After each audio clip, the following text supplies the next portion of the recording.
for a woman to see me right. I'm sorry. I don't care what anybody says. This is the version of this song that they should have fucking went with for the intro. I love this version of the song. Anyway, welcome everybody. Welcome. Hello and welcome to the aftermath of AEW Collision. Yes, folks, say it with me. After the collision comes the wreckage. Brought to you by channelattitude.com. Please subscribe for $5 a month and the Hamin Media Group. This is the Wreckage. I'm Christopher Ambs. That's AMBS, like lambs with no L or bullshit first thing in the morning.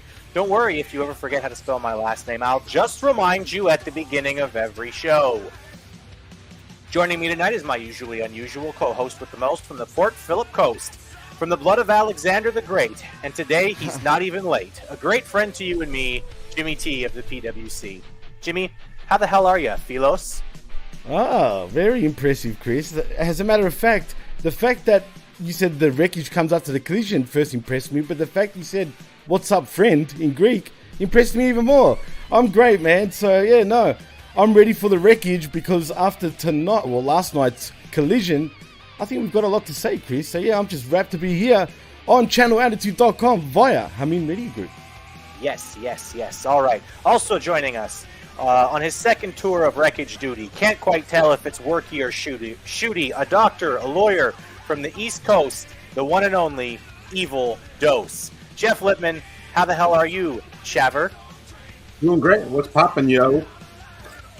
Also, if you didn't get that reference, Chaber is the Hebrew word for friend. We're all friends here. We're all friends here. We're all like friends. Stevie Nicks and Kenny Loggins. Absolutely. Say what's up to the chat, everybody. Let's see who we got. Man, you guys are just killing it already. We've got Lab Rat, Aaron's here, Media M5, G quadruple 3 ball, and Retro Rocket Review. So All right. Welcome all of you and everybody else who filters in later. Welcome, bienvenido, etc. Welcome to the show. Yeah, welcome. Guys, do we have any news to discuss? Anything that we want to talk about before we get into this episode of Collision? I know Jeff probably just wants to jump straight into the show, but I'm always happy to do news, but Jimmy's got his finger up. I've got one sort of important news tidbit, maybe, but apparently CM Punk wants to sue the chicken, Bill Body. So yeah, it seems like he wants to sue him because of whatever he wrote in the dirt. So Bill Body, if you're listening to this, go fuck yourself.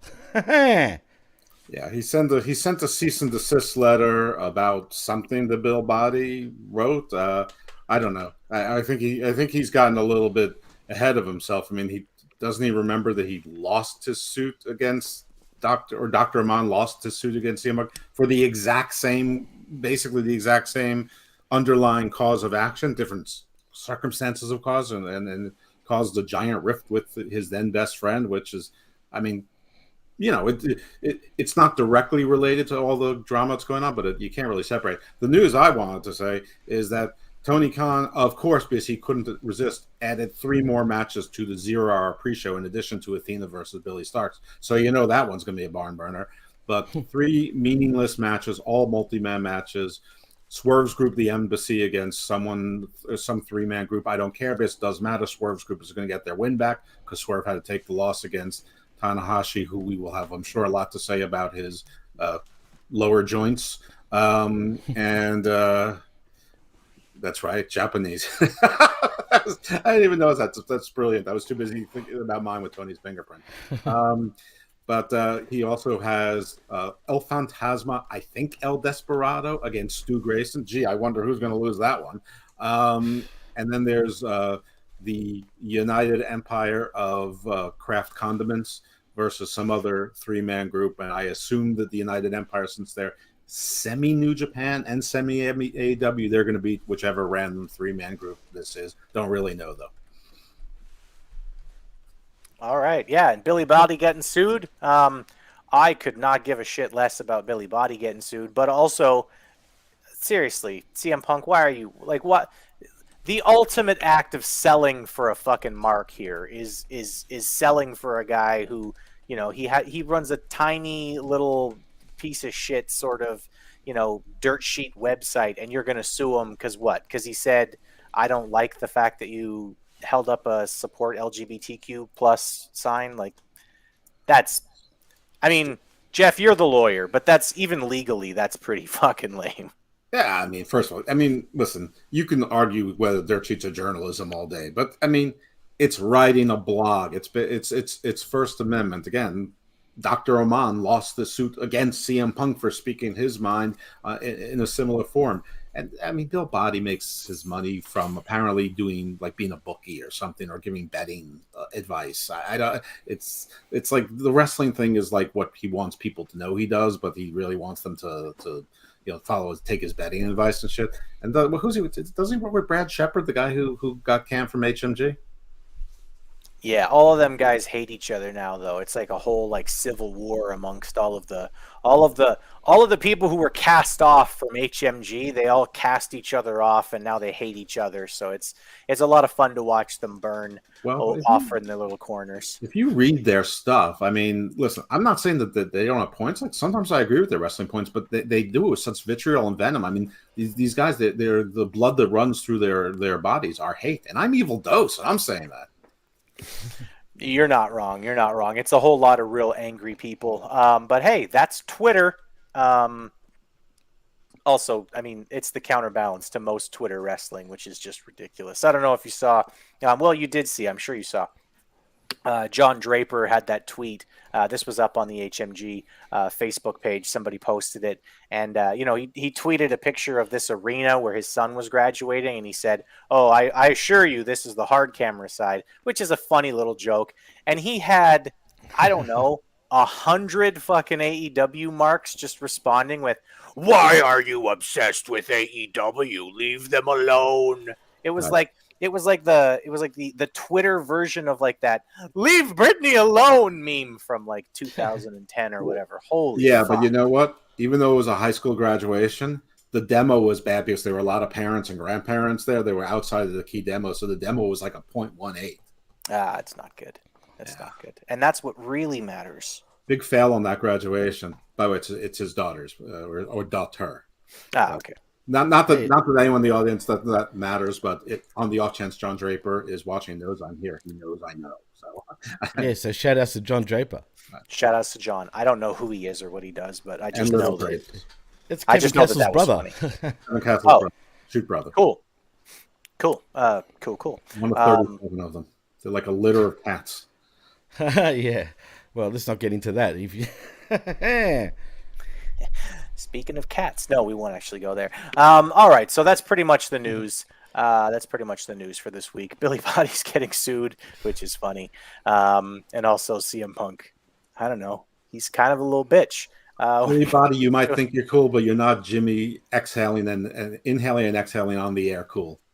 Ooh, that's right. Exactly. And you know what? Yeah, fuck CM Punk, but fuck Bill Body anyway, man. Yeah, honestly, kind of fuck both them guys. Around. All right, let's get into the investigation of the collision here, boys. Let's really start sifting through the wreckage. That's good. So the first 3 segments of this I watched afterwards, and I watched them out of order. So if it happens to be out of order, I apologize to everybody, but I did watch everything. From what I saw, we start the show off with Tony Schiavone in the ring, hyping the show, as well as Forbidden Door. Is this where everybody else started too? Yeah, it started with Jericho was the first person. All right, good. So he calls out Darby Allin and Sting, but instead it's time for Judas. Judas, of course, gets a lot of reaction from the crowd here in Toronto. They chant, "Welcome back." Chris Jericho gets in the ring and tells Tony Schiavone to shut up. He also says, and you too, Toronto. I'm not going to sit here and listen to your pandering. I'm not from Toronto. I'm from Winnipeg, you stupid idiots. Which, I mean, as a quasi Winnipegger, I loved. Also, fuck Toronto in general. Except, of course, he let them finish the entire song before he told them to shut up. So it was a little hollow. Yeah. But can I say something about Jericho? Have you noticed 2 weeks ago he looked fat, right? But did you notice how much weight he's lost suddenly in 2 weeks? I don't know if it was the jacket, if he wears the jacket, but yeah, I definitely noticed he looked different. Yeah, absolutely. Crazy. How does he do that? It could have been the jacket, but yeah. Prescription goalie. It could be. It could, you know, some guys just have like a weird body type where like their body reacts to very minimal exercise. I know that that was sort of something that people used to say about Scott Hall in his prime, where he would show up sometimes looking like he was a little bit fat, and then he would do like 6 sit-ups, and all of a sudden you'd see his abs again. Okay, as somebody who actually bought steroids from Scott Hall through his dealer, That's a true story. I can assure you that it had nothing to do with 6 sit-ups. Oh. Okay, 4 sit-ups. You still have to work out when you take steroids. do. It's not like they You just do have to instantly work make out, but he muscle. sold them out of the back of Gold's gym. I mean, he was working out. It was just he was Working out, between literally. cycles and between the types of things he was cycling. We really need to go into that story at some point on the air, Jeff, but maybe we'll Yeah, get true. around to it on a day when you have more time. And for you fuckers who were looking at me and going, "What are you talking?" It was 1987 and 1980. Okay, so give the old man a break. I was 2 years old the last time you were in shape, Jeff. Good job. Actually, as a matter of fact, I was like 5 years old when you were in shape, Jeff. That's right. I'm not like the mass mania Frank Goodman, and I stayed Jack forever. Right on. Actually, I was 4, not 5. All I right. could have kicked your ass. So Jericho basically says, you know, Sting, Darby, we want to know who the third man is, which is exactly what Tony Schiavone was inviting them out to talk about in the first place. Why are you even here, Chris Jericho? Anyway, Jericho says, but I know you know Tony Schiavone, and if you don't tell me, I'm going to break your face. It was like, what? Tony was literally saying, hey, Sting and Darby, you would have known who the third man was if you just didn't hit your fucking music earlier. Like, now you had to wait for your entrance. You had to go in and talk some shit to Toronto. Then you had to wait for Sting and Darby to enter. Just stay in the fucking back. You would have known 5 minutes earlier, Chris. What the fuck are you doing, you stupid idiot? Right. And he also thinks that because the music is there, like Jericho's got a bat to his neck, he's going to threaten him. And because the Sting music comes, now all of a sudden he's got his composure back to go, it's Sting! Like, he still can hit him with the bat. I mean, you know Sting doesn't rush. That cringed me. In the head. That literally cringed me. The fact he's like, it's Sting! Like, still, I'm like, really? Come on, Sting man. also has Japanese. All right. Let's see here. Sting and Darby come out.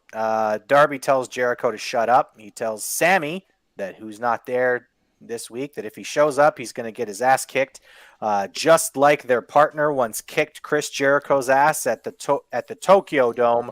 That was not a good transition there at all.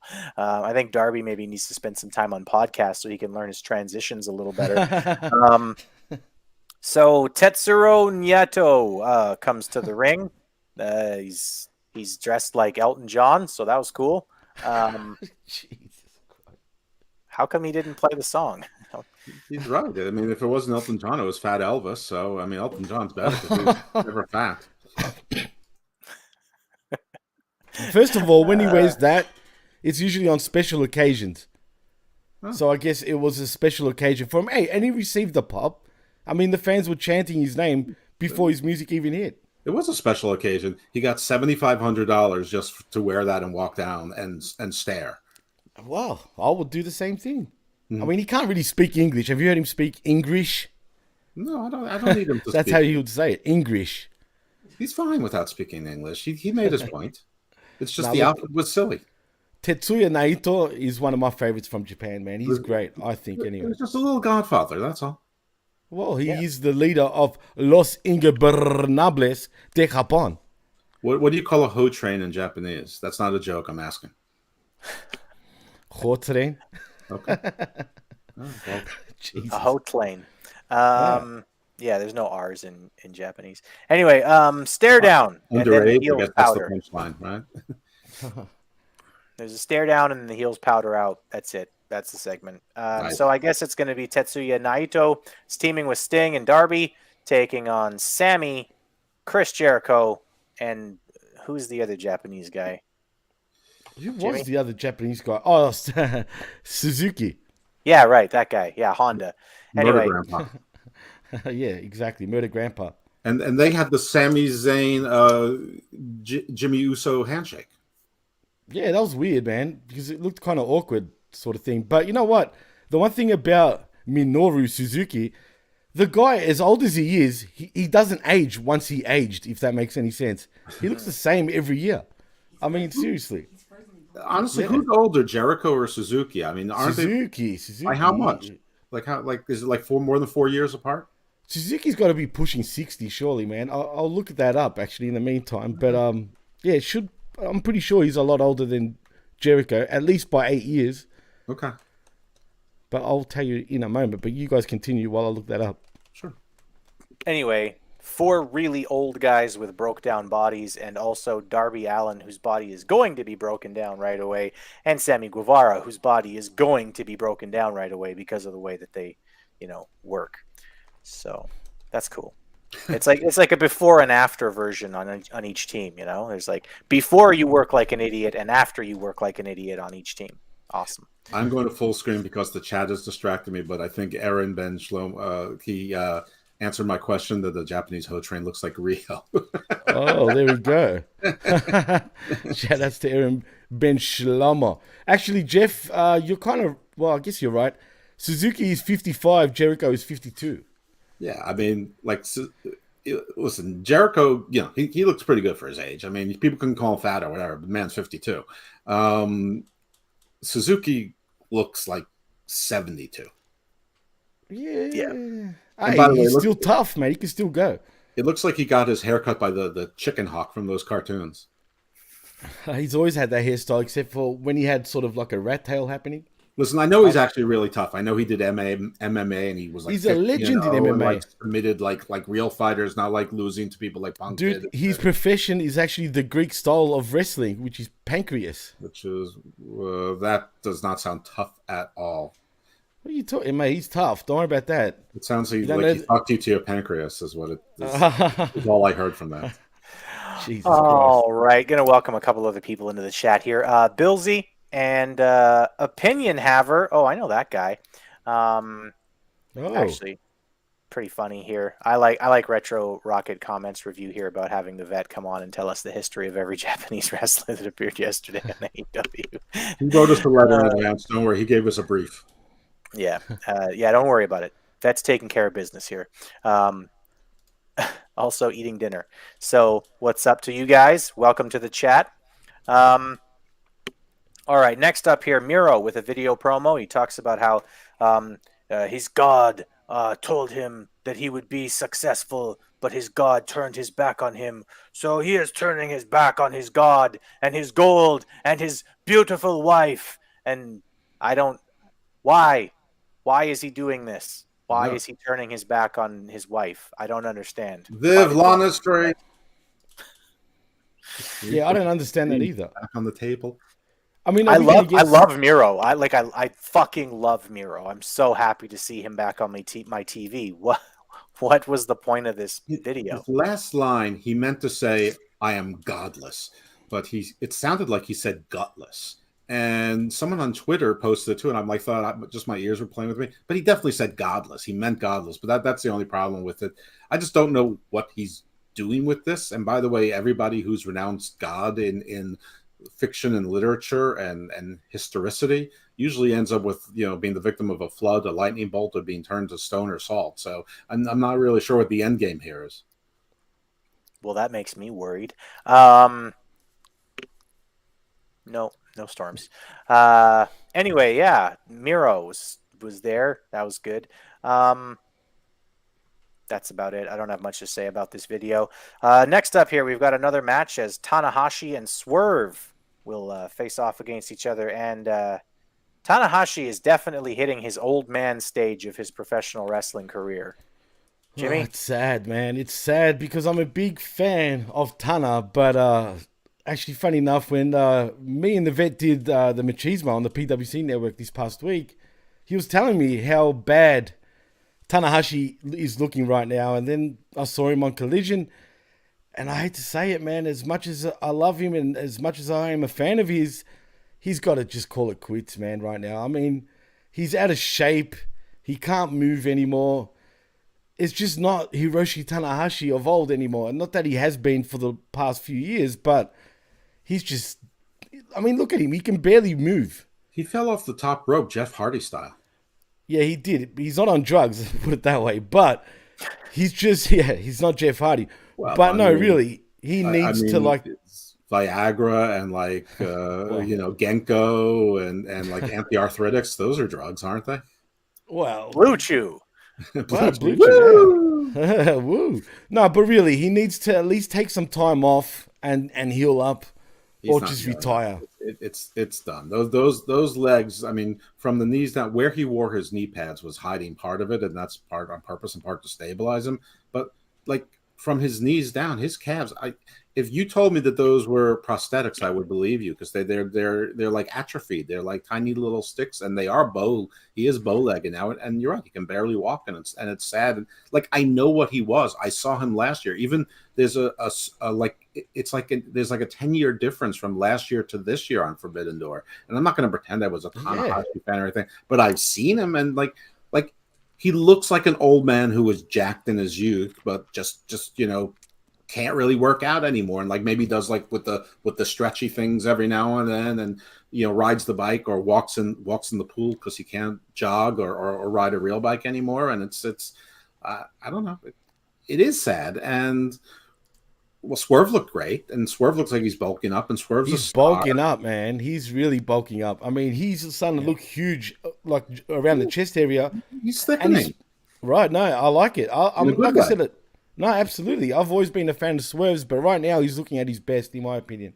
Yeah, no, and it's a shame. This, I mean, I know it's an honor to go in the ring with Tanahashi, and I know that this was a nod to Swerve to get this match on a Saturday night on Collision. It's good that Swerve is on Collision and maybe will be going forward because he really belongs on this show. Yeah, he does.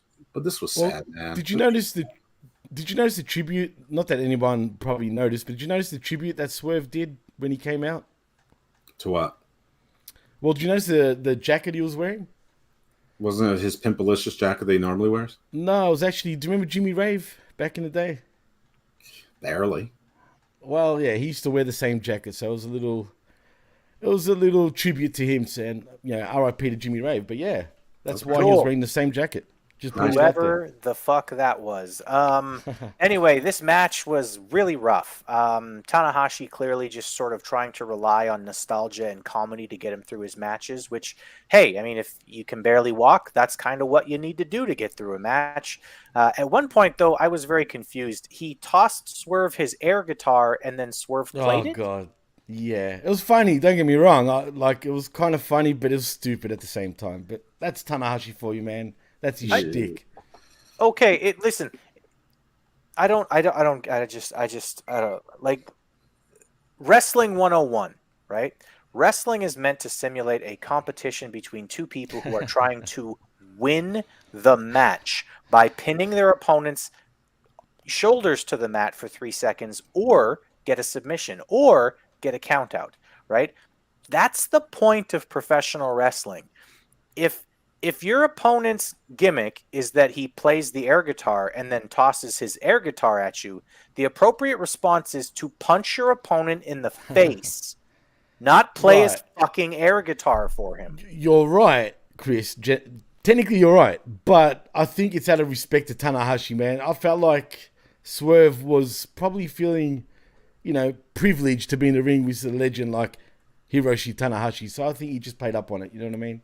All right. Anyway, these two. I have breaking news, by the way, and I don't know if this is good news or bad news, but What? I just purchased autographed pictures of Chris Benoit and Eddie Guerrero from Vicky Guerrero directly, both of them for $100. I think that's really cheap.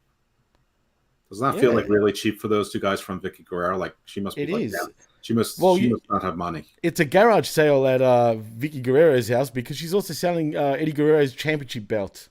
I know she's been selling everything, but I don't want to pay hundreds of dollars for a championship belt.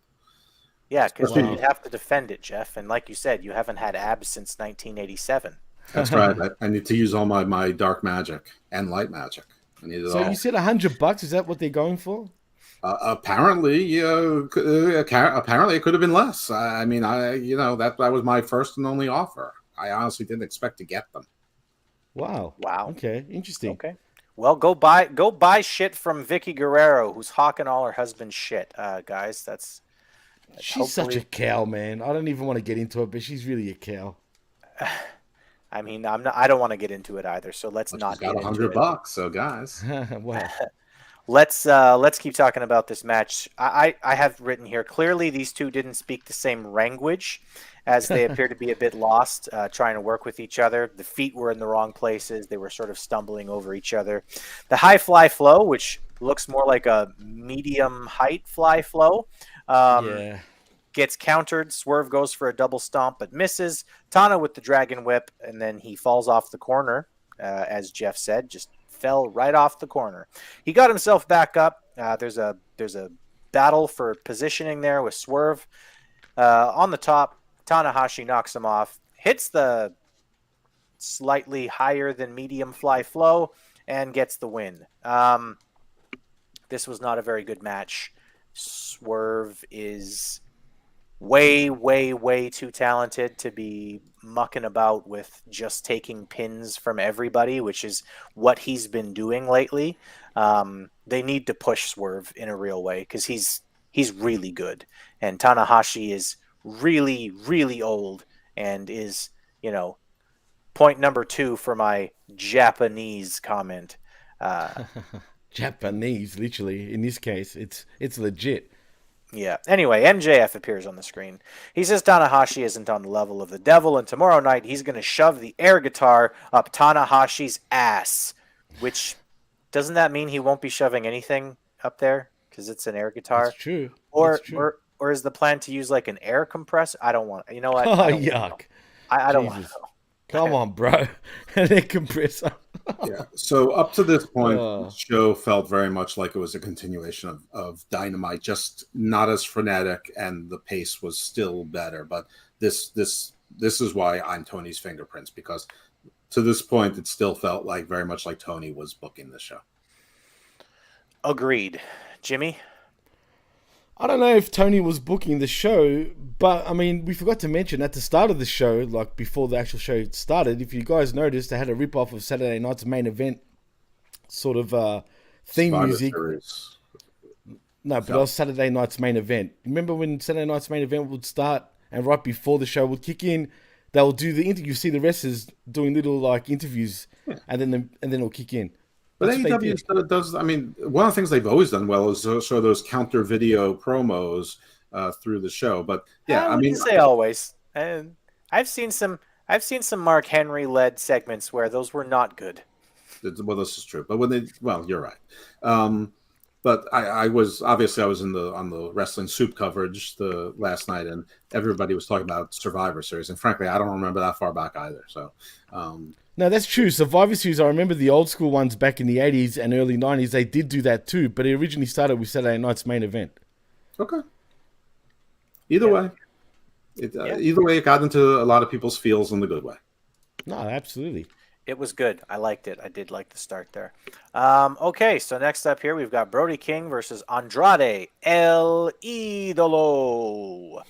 Andrade is getting a really nice face reaction, at least for the first 2 weeks that he's been back, and they seem to be pushing that since he's clearly feuding with the evil, cultish House of Black, who we still don't know much about other than they like face paint and stuff. Well, you know what else we don't know much about, Chris? Is Andrade still with LFI? I don't know, and if he is, why didn't... I mean... If Los Ingobernables de Japón are like a real faction, like why didn't Naito come out and help him tonight? That's there. True.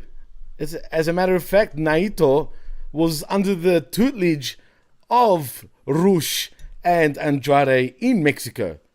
Because this match still felt like it was half Tony Khan and half not. First of all, Brody King, like, what happened to him? Like 3 weeks ago, he was in much. It's like whatever Jericho's taken to get in shape, he gave the bad stuff to Brody King, who was getting in shape, and now looked like he's reverted. But Brody King, like, he wrestled terribly in this match. I hate to say it because I don't think he's a bad wrestler. I've seen him much better. Maybe it's because it's been hidden in the 6-man and the tag matches. But I saw him in Ring of Honor, New Japan Strong, and then House of Glory and places like that. And I've never thought he was bad before, but I thought, like, even last week when he did the clothesline, that looked bad. I wasn't sure if it was Andrade or him. But I mean, obviously, when the lights go, at some point the lights are going to go out and come back on, and LFI here is going to be there. We're going to have Roosh and Jalistico, hopefully not Vance, but probably Vance. But I think that's why Naito didn't do it, because he's not part of this story. He wasn't booked to rescue anyone. That would have been $9,500. But clearly, Andrade's going to have solo matches with all these guys until his friends rescue him, and the crowd will go crazy. And I think that's the story they're building. I'm okay with that. I just don't like. But it doesn't make sense. On and off. Why doesn't it make sense? Because to me, it just feels like Andrade versus the world. Like, if you know what I mean. For now it is, because the guys, nobody gave them the directions. They only gave them map quests to Collision, which, as everybody knows, it's more a quest and less a map. Well, yeah, but as far as Brody King goes, I mean, let's be honest, man. He's always been a fat fuck. I mean, it is what it is. I mean, he was never really like. Sure, he might have been in a little bit better shape, but to me, he hasn't changed that much. I mean, Chris, do you think he's changed?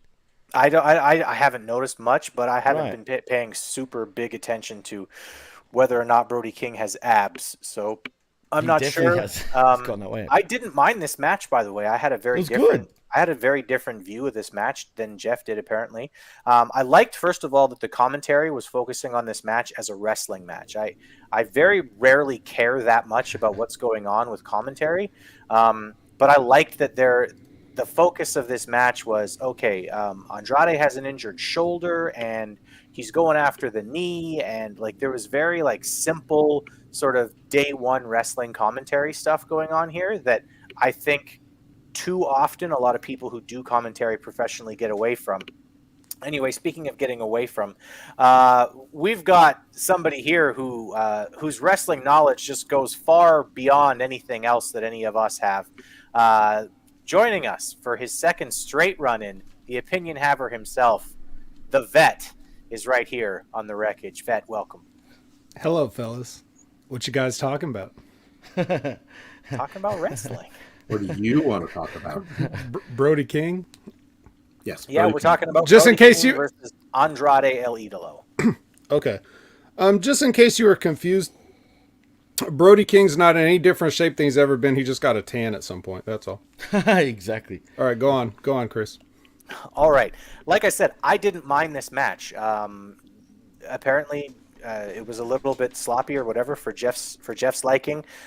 Julia Hart kept trying to touch Andrade's mask. His mask. It was his mask that she was trying to touch. Anyway, it was a relatively ineffective distraction.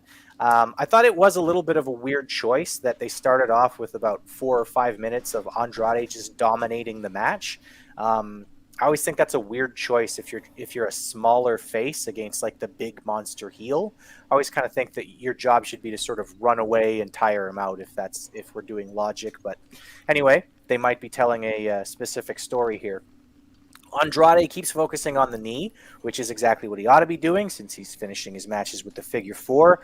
There's a chop exchange in this match that goes the right way with the monster coming out on top. Andrade's, trying to hit him with the chops, but obviously the bigger, stronger man should come out on top of this, and he does. He actually collapsed Andrade in the corner with a chop. I thought that was really good.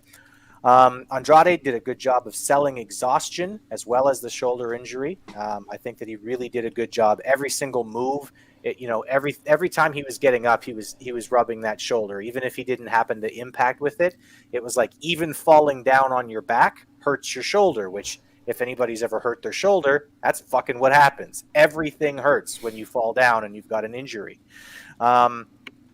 The knee gives out on Brody, which allows Andrade to lock in a figure 4. There's a ref distraction, which allows Brody King to get out. Andrade locks it in again, but Buddy Matthews shows up to cause the DQ. Matthews and King beat up Andrade. Julia Hart holds up the mask, and we quite literally fade to black. Vet, you just showed up. I'm going to ask your opinion about this match. What did you think? Well, neither one of these guys is Japanese, so I don't give a fuck. Back to you, Chris. No, I think I was putting dressing on a salad during my lunch today when this match was on, so I wasn't paying too close attention to it. Andrade's good. I like him. Brody King is a channel changer. I don't like him. So I'm half in and out. Like that's basically how I watch these products these days. It's all based on who's in the ring. And so if I've got one guy I like and one guy I don't, that's kind of like I'll glance at it. I'm glancing at it. I did feel some of the things that, like Jeff was talking about, like I could get that sense of it and watching it and stuff. And, who's to say why that happened? Could only speculate. But as far as to your point about, him taking an advantage early, like as a baby face, well, is he a baby face or are people just cheering him? There's a difference, and Right. So there's been no reason why he should have to change any of his attitude. He's been known as a tough guy, pretty much his entire career. So, he shouldn't have any problems beating up on Brody King a little bit, even if he's a little smaller. But who knows? These guys' psychology is questionable at times. So. Yes. Absolutely.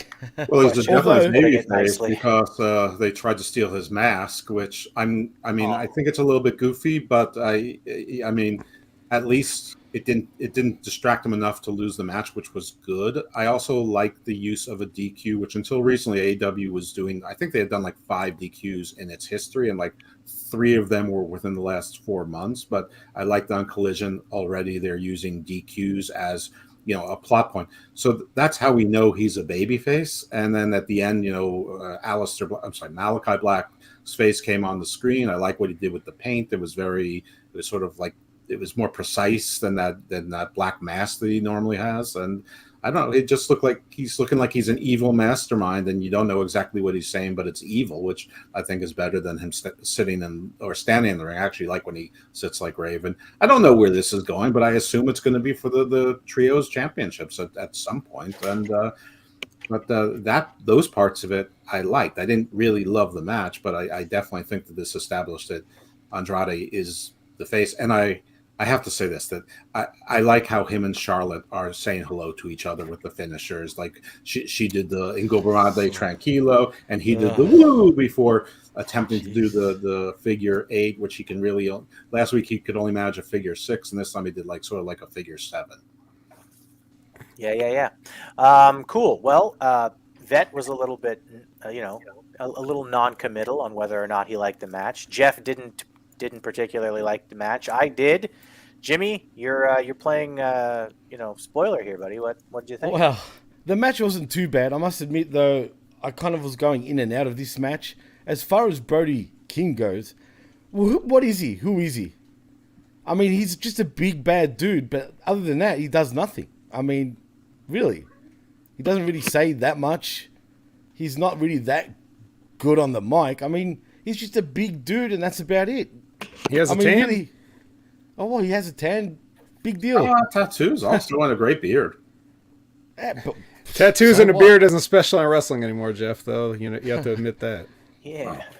I'm so behind the times.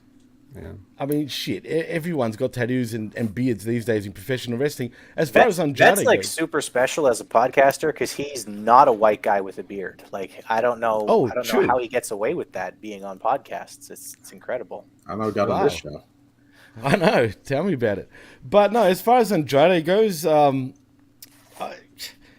figure 8, figure 6, whatever he was trying to do, and Charlotte doing that shit. I get it. You guys love each other. It's cute. It's great. But come on. It's so, Jimmy hates love. Cheesy. No, it's just so cheesy, man. It's just cheesy as shit. And Andrade, is he a heel? Is he a babyface? Right now, he's really nothing. We don't even really know what he feels about this so-called feud with the House of Black. I mean, don't right now, touch he's his just... mask and don't threaten to take his mask. He gets very angry at that. He's getting outnumbered at the end of every single match so far since he's been back. I know that's only 2, but I imagine he's going to be outnumbered again the next time he has a match. So they're definitely thinking that they're booking him like a babyface, but we don't know anything about what he cares about or why he's even bothering to wrestle at this point. So that's true. It's hard to know who he's supposed to be, but I mean, the lazy booking answer here is I'm sorry. Go ahead. Yeah, the lazy booking answer here is he's being outnumbered, so therefore he's a face. Right. We're smart fans. This is AEW. We know he's wrestling because he's paid to wrestle. Well, yes, thank you, Jeff. Anyway, your motivation for it. All right, Tony Schiavone's in the ring again. I don't know why they keep pushing him out there, especially on this new show, Collision. They could have done something. They could really separate these shows, and I think it would be way better off if there was more separation between the two shows. I think you have somebody else in the Tony Schiavone role. I don't even care who it is. I mean, I would have Taz really in this role right now. I wouldn't mind Taz here. Yeah, that would give a different flavor to both what Taz does and also, what these segments feel like, because Taz, is not somebody who you should be able to push around, at least not as well as you can push Schiavone around. Right, absolutely. But you could do Kevin Kelly, except he's really tall. He's like 6'3". No, is he? Yeah, he is. I was surprised when I was in Hamburg for the Dollar Club guys to see him. Yeah, Kevin Kelly worked for that promotion, or I don't know, something. But he's a really big. He's surprisingly large. I'm not going to say he's a really big guy, but he's surprisingly big. So that's surprising. He doesn't come across that tall. That's for sure. No, he doesn't. I thought he was like Schiavone. Oh. Interesting. Well, anyway, we get Schiavone, and he calls Christian and Luchasaurus to the ring. Toronto loves Christian, but Christian is a good heel, so he tells them that he hates Toronto. Toronto is a city of losers, and it breeds losers. And, of course, the loser Maple Leafs. I mean, this is one thing that's, very old in professional wrestling. I know Vet will probably have an opinion on this other than coughing. But I'm sure he'll have an opinion on just how, I don't know, is it a classic heel move, or is it overly played out to be like, your sports teams suck? I know it works, but is it a little played out, Vet? Well, let's talk about how played out this entire idea is, because Jimmy, we just did the machismo, and who are we talking about doing this exact promo? What, from WWE you talking about? Yes. Didn't somebody sit on a ladder and cut a promo exactly like this? Well, yeah, it was Logan Paul. Yes. So I was, on that episode, I was saying, does WWE not realize that every time they bring somebody out from Cleveland, they cut this same promo about how they start putting over Cleveland, and then they talk about how they left, Exactly right. Do you not know how many times you've done this with just people from Cleveland, let alone anybody's hometown, and you think we haven't heard it before? You think it's the first time? And then here we go with Christian doing the same thing, the same exact thing, pretty much, so that is played out. Yeah. Secondly, yes, the sports team is played out, but usually people will come and they'll say whatever sports team sucks, boo, like that. This was timely and relevant for the Maple Leafs, so I'll give them a pass on that. It's cool if you do something that's fresh in people's minds, or, obviously the greatest one in modern history was when Elias and Kevin Owens were in Seattle and got them to boo for 8 straight minutes or whatever that was. But yeah, so I would say we can keep the sports team references and that kind of heat down to just if it's somewhat timely would be better, I think. I get it. And I guess it was, though. It was timely in the end.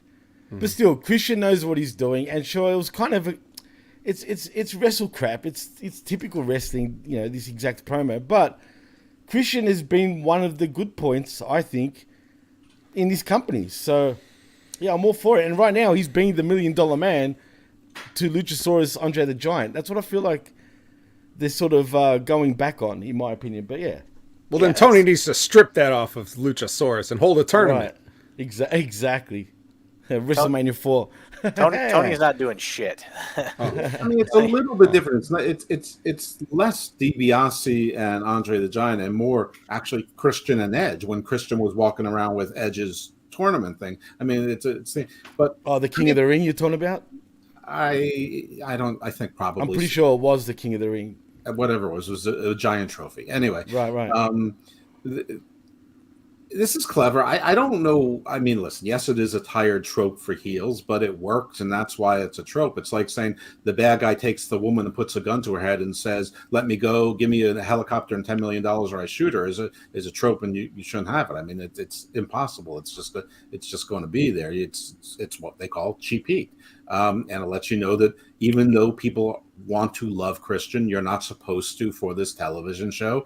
And that's been a problem with AEW television, is people cheer everyone, including the bad guys. So he did that, and I think he did the swipe at Cody Rhodes for the same reason, because he likes Cody. Oh Rhodes. yeah, he did. You're right. Christian hasn't been doing that. That was very much on purpose with the title. So I thought the whole thing was good. Even Luchasaurus was good, because every now and then he was suddenly like, "Wait, I'm the champion." You could sort of, he doesn't say anything. You could see in his body language, but Christian remembers him just enough. Without looking at each other, Christian's looking at the camera. Luchasaurus is behind with that just enough to know when he's back relaxed, when he's a little tense, and then he puts him on his shoulders, and like Christian even pats him on the head when he's ready to go back down. I actually thought this was beautifully orchestrated, and like right around like midway through the Andrade match, that's when I felt that whatever the Collision booking team is took over this show completely. Yeah, I get it. I felt like the opening two segments were a little bit, well, I don't want to say that it felt like the booking team was different. I'm not sure that's quite right, but I feel like they were trying to get in something that they had to get in for company's sake, with the Forbidden Door stuff. And then they started focusing on, all right, now what are we focusing on in our show? Like, what is Collision meant to be focusing on? And I felt like it was right around the same time. Like, when they started with the Andrade match, I thought, okay, here we go. Business is picking up a bit. And that might have just been because Tanahashi's knees are shot and he couldn't move around the ring very well. But anyway, yeah, I like this segment. Next up, we learned that CM Punk is facing another super old Japanese guy at Forbidden Door in the Owen Hart tournament. Jimmy, I'm not joking. I missed the name of this guy because CM Punk said it was an honor to be facing him, and I don't know who the fuck he's talking about. He's talking about Kojima, who's a legend, Chris. Satoshi Kojima is a legend in Japan. He was great at Bloodsport. Oh, come on, dude. I'm sure the vet can actually agree with me here. Yeah, look, right now the match does seem a little off. Like, really, why? I get it. Kenta doesn't want to wrestle CM Punk for whatever reason. He's playing hard to get. I get it. But at the end of the day, I think it's an interesting matchup anyway. We'll see how it goes. Kojima can still go compared to Tanahashi at this point. But look, Punk will win. I don't even think it'll be a long match, to be honest. I think it'll be no more than 10 minutes. Punk wins, go to sleep, and that's it. Okay, Vet, since you're the only other person on this podcast who knows anything about old Japanese, you can stop right there. 14. No, I'm just kidding. No, thanks, Vet.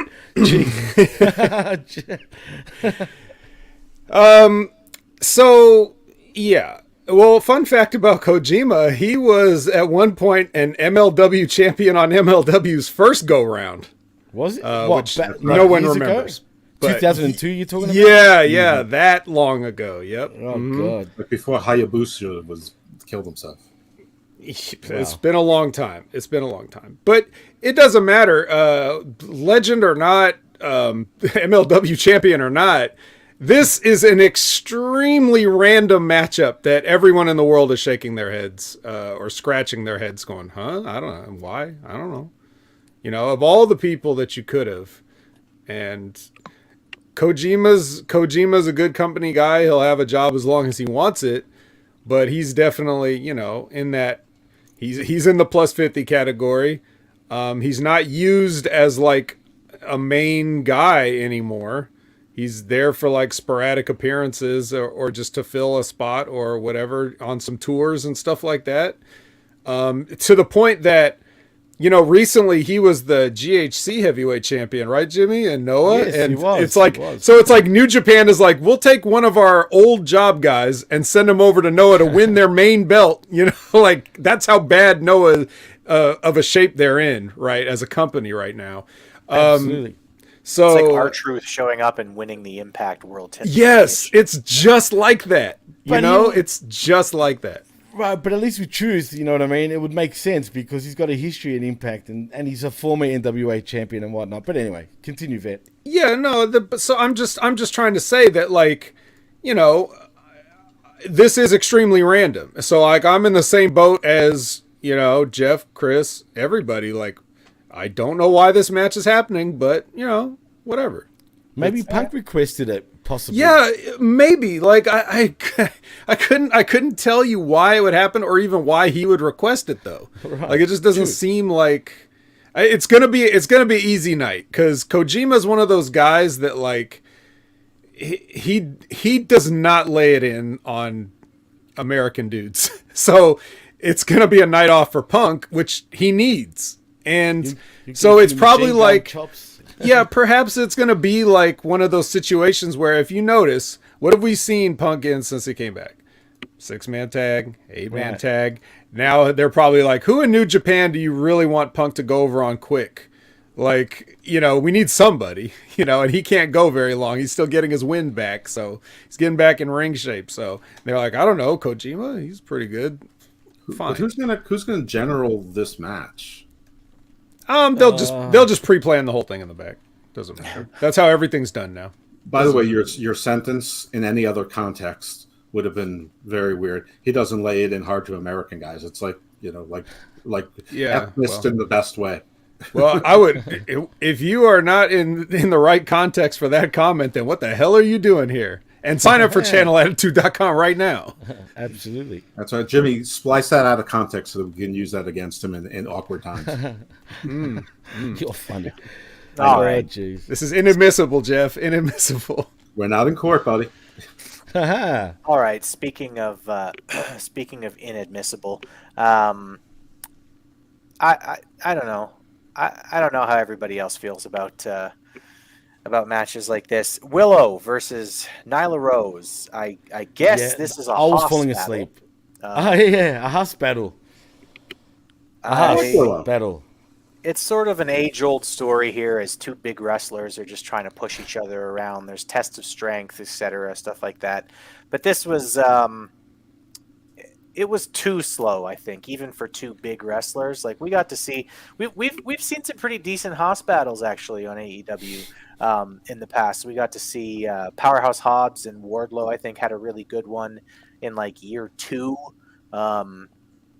So it's not like it happens all the time, but this one was very, very slow. I wasn't a huge fan of this. Willow winds up getting the win, and then Saraya and the Outsiders show up, but Sky Blue makes the save. They're really, really pushing Sky Blue as that she's meant to be somewhere near the top of the card. And I just think she's way too young. She needs more time. She needs more practice because she's already in that weird stage of professional wrestling where I feel like a lot of people are now in the business where she doesn't really know what she's doing to be safe, but she likes to do really flashy moves that are going to get somebody hurt. Maybe that's just my opinion. Jimmy, what did you think? Well, first of all, they're not pushing Sky Blue. They're pushing her backside. That's what's getting pushed. Let's be honest. Well, it is getting pushed, literally, if you know what I mean. But no, but really, who's over? Who's over more, Sky Blue and her face, or her ass? I'm just saying. Like, I mean, facts are facts. You could use the same question with like 90% of. Well, in particular, her. I mean, there was some sickos and weirdos on Twitter from last week's Collision that I kid you not were. I mean, her ass was literally trending on Twitter. And you know what she said to them? She said, "Thank you. I worked very hard to make my ass look like that." Win for her. Listen. Willow is over organically with this crowd. Remember how for like a year and a half you were telling me the crowd loves Jamie Hayter? I'm always like, I don't really hear it. I hear it with Willow every single time, and I hear it with Sky Blue now. And believe me, it brings me no joy to confess this, but the crowd really loves her. And listen, they want their Roxy, or Roxanne Perez, sorry, or they're Cora Jade, or they're Thea Hale, and this is their version of that. The young greenhorn, she can take losses and won't kill her, but she's going to get the upset win. This is like a young Rey Mysterio. I'm not trying, not the talent level. I get you. Don't right. Well, I didn't want him to jump on me that. But I don't know. I like it whenever a crowd actually organically responds to someone and they get over quickly. And and then even Soraya's little group, which she made it to the ring this time. She made it to the match. That's great.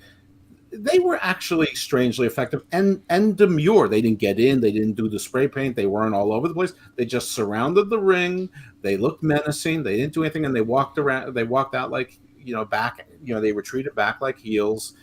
Sky Blue brought out the chair. I mean, listen, nothing here was novel, but it all made sense. It was all wrestling, and I know it was tropish, but Dynamite is usually a hot mess of like a kaleidoscope of everything at all at once. This made sense. So even though there's nothing special about it, it feels special on AEW programming. So I'm going to give this. Yes, Nyla Rose isn't great, and the fact that Marina Shafir is her second is even worse.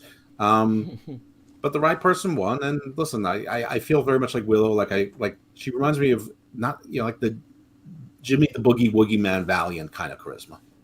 I can see that. I see where you're going with that. All right, Vet. Let me ask you a specific question here, because there's an idea in my head for somebody like this, like Sky Blue, who is organically getting over, who you can probably keep on TV. Here's an idea that I think would work. That's sort of an old school wrestling mentality here. You give her a 3-month program with, I don't know, you give her a 3-month program against a heel who actually knows what they're doing. Maybe Serena Deeb, for instance. And you tell her, all right, Sky, you're going to take about 12% of the offense in all of these matches. Learn. Just learn. And do whatever Serena tells you to do for the next 3 months.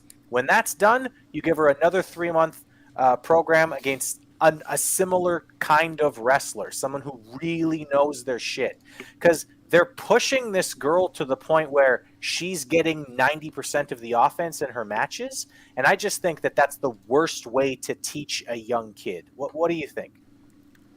Could be. After you do that, well, first of all, didn't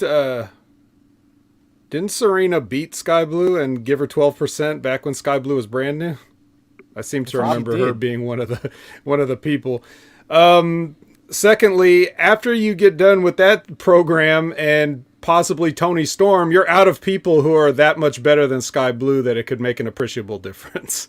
Especially with, like I said, huh? You have Mercedes Martinez, and they have a surprisingly deep roster. You can curate the right people. We just haven't seen them. Yeah, not that many, but still.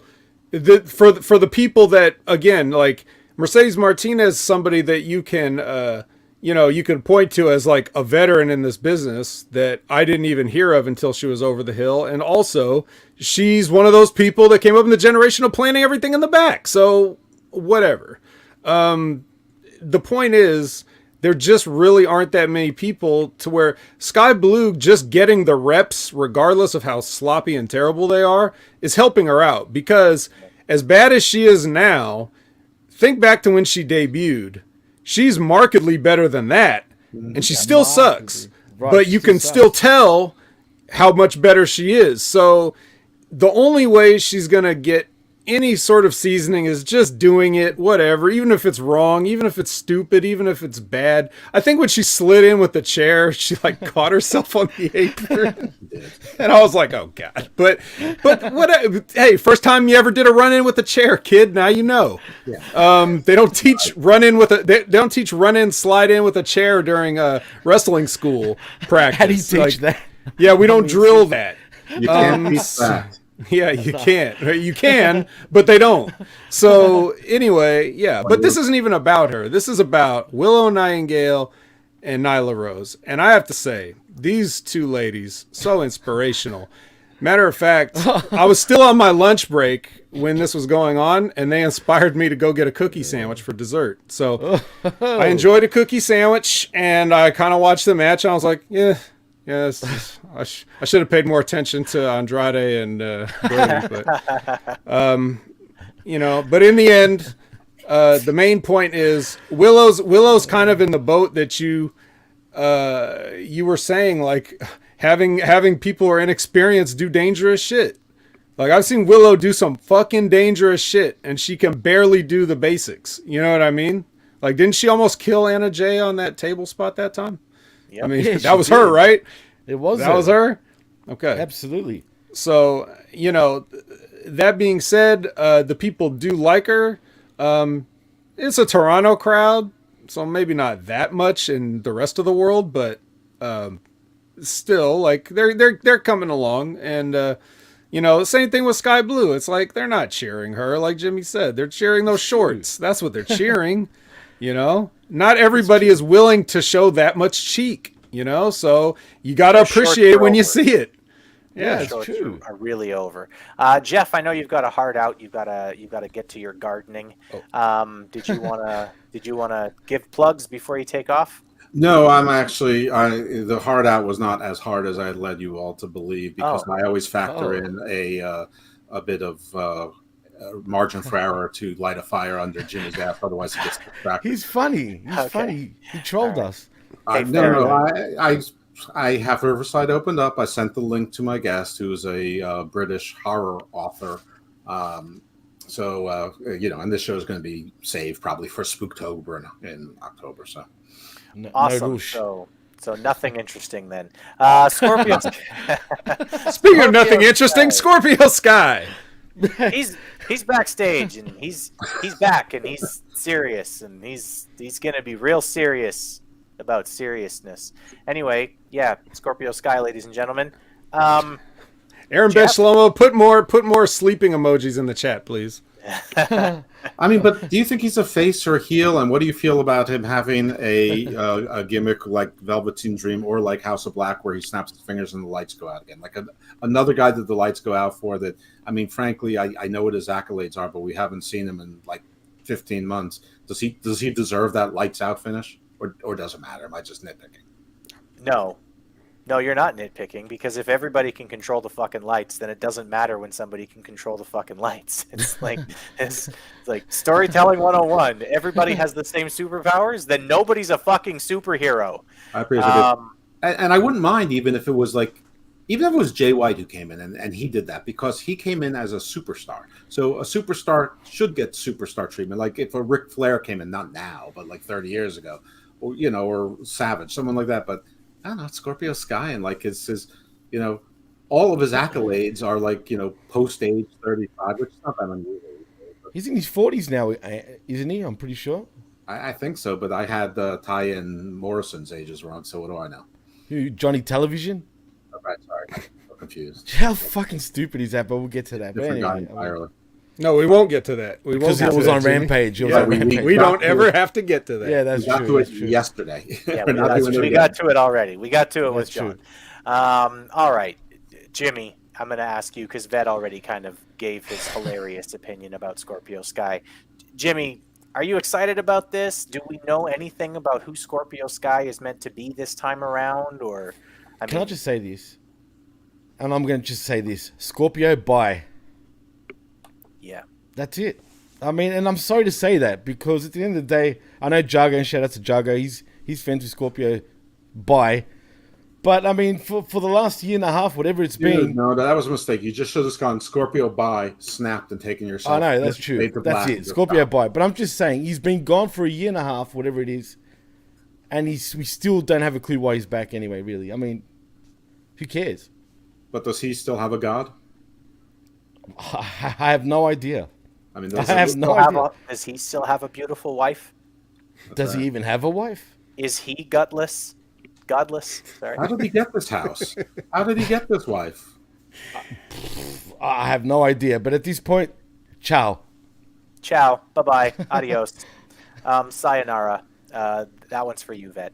Powerhouse Hobbs beats up a local jobber. It was all right. There was a little bit of like a weird spot there where he was hitting him back and forth. Looked like the guy shouldn't have been staying up for those strikes, and then he hit him with like a fourth straight strike that dropped him. But it was fine. It was a Powerhouse Hobbs squash. Not an awful lot to say about it. We've seen this exact thing with Powerhouse Hobbs before. Where are they going with it? We don't know. That's one thing that I'll say negatively about Collision this week is we got a lot of appearances, but not a lot of explanation of like where people are going, what they're doing, what the point is of seeing them. So we'll start with you, Vet. Was this a good squash match? Good in what sense? Well, I mean, the guy who is getting squashed, somebody Prophet, I can't remember his first name. Jeremy. Did you like the way he was selling for Powerhouse Hobbs, or should he have been more ragdoll and less fiery? It didn't look great, but whatever. I'm not sure I'm not sure who really knows the art of these things anymore. It used to look kind of the same way though, back when you'd watch like the World Championship Wrestling NWA program, and you'd see the Barbarian beat up some guy that was just like a janitor that they put tights on for like 7 minutes while the Horsemen came out and did promos at the desk, and Dusty Rhodes came out and did promos at the desk, and anything except the 7-minute squash match of a guy with no discernible pro wrestling talent. Yeah. And then mercifully it's over and it's like, all right, back to you. And then this was, this kind of recalls that in a way. It's like, I don't know if this guy knows what he's doing at all, but it doesn't matter because it's going to be over before I decide. So that's good. Was this the first time that they did that entrance where like you see the fog and then you see like Hobbs's name through the smoke or whatever, like on the back of his singlet? Was that the first time they've done this? I think so. I thought I've seen it once before. Okay, looked pretty cool though this time. So I'll say that. I'll put that as the high point when Hobbs is standing there and the smoke reveals that he is in fact Hobbs. Jesus Christ. Can I just say, and I'm going to put Jeff over on this, I think it was you that said this when you were doing the review of this exact show on the Soup. Did you say about his zits? You couldn't help but seeing his zits on his back. Acne. My God, he had zits on his chest bigger than Orange Cassidy. Yeah, I mean, I was going to say power, well, in this case, pimples.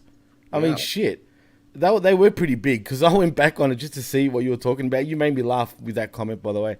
And they were huge. I mean, he's riddled with blackheads. So like, I mean, I'm sorry. I know this sounds catty, but that's me. It's gross. And just like when people like talking about Sky Blue, part of the job is to be attractive, unless you're not. And yes, Hobbs is monster adjacent. But I mean, we talked about it when Jinder had it, and probably still has it. That was bad. This is just as bad. And it's because, let me say something nice about Powerhouse Hobbs first, or whoever is the booking team, whatever. They took him away from this ridiculous QTV thing, which was, I mean, all of the stuff they've been doing with him is basically failure. He's still talking about the Book of Hobbs, which I guess is fine. Somebody said something like, I see you're still writing that book. And, and just like everyone else, we don't know what he's writing about. He's like, it's probably like The Shining, all work and no play makes Jack a dull boy. I mean, as far as the squash matches, when you said it was like The Shining, I thought you were going to say it's really fucking long. Ooh, well, the match wasn't long, but yeah, I mean, wow, the body acne. Somebody needs. So what you're saying, Jeff, is he needs to be called proactive. It's a known side effect, guys. It's a known side effect. It is. This is a clearly and unquestionably. You can tell the production not to shoot it as close-ups, but anybody that's on that much, advice that wants to show off their body. You're going to get money, fame, and back knee. Those are the three things that are definitely going to happen to you. Listen, you can put on a compression shirt that's cut at the sleeve so it doesn't keep his elbows from being able to move. And yes, you'd still see the body without seeing the skin. And I know that's sort of a drastic step, but I would do it. We just don't need the close up. We don't need to see him in close up. And in fact, HD especially if he's been there. Though. And especially, well, it doesn't matter. You can still mostly avoid it by staying away from the close-ups.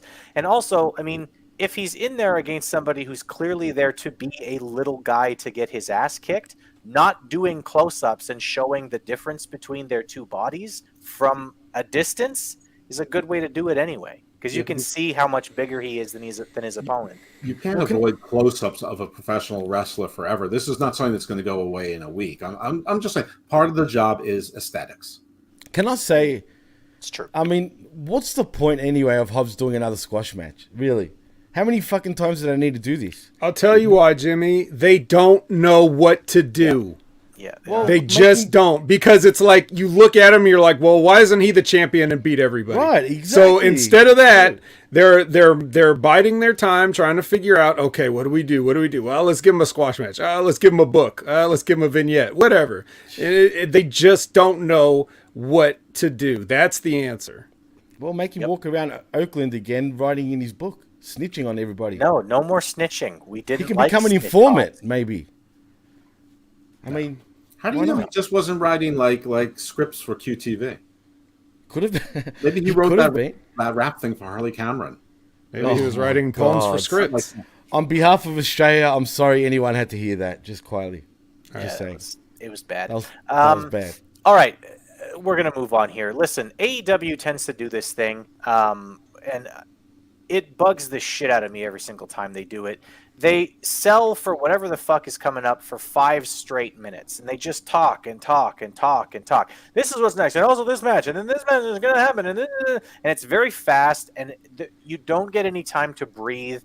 You can't explain why anyone should give a shit about the matches. They're just running through every possible fucking match that's coming up over the next 2 weeks or whatever, and honestly, it does more to make me want to stop watching this show than it does to make me want to watch the next show. Like, Right. there's a way to do this where you can preview like what's coming up and the things that are going on that are really good. To me, watch one of the pre-shows for a UFC pay-per-view. Just watch the fucking, and you can do that in 3 minutes. You can do that in 45 seconds for each match. But the way that they do this, where it's just, hey, next up we got, and then it's like, I just, fuck, man. Whoever's doing this, why? Why are they doing it like this? Vet, can you shine some light on why they're fucking choosing to do it this way?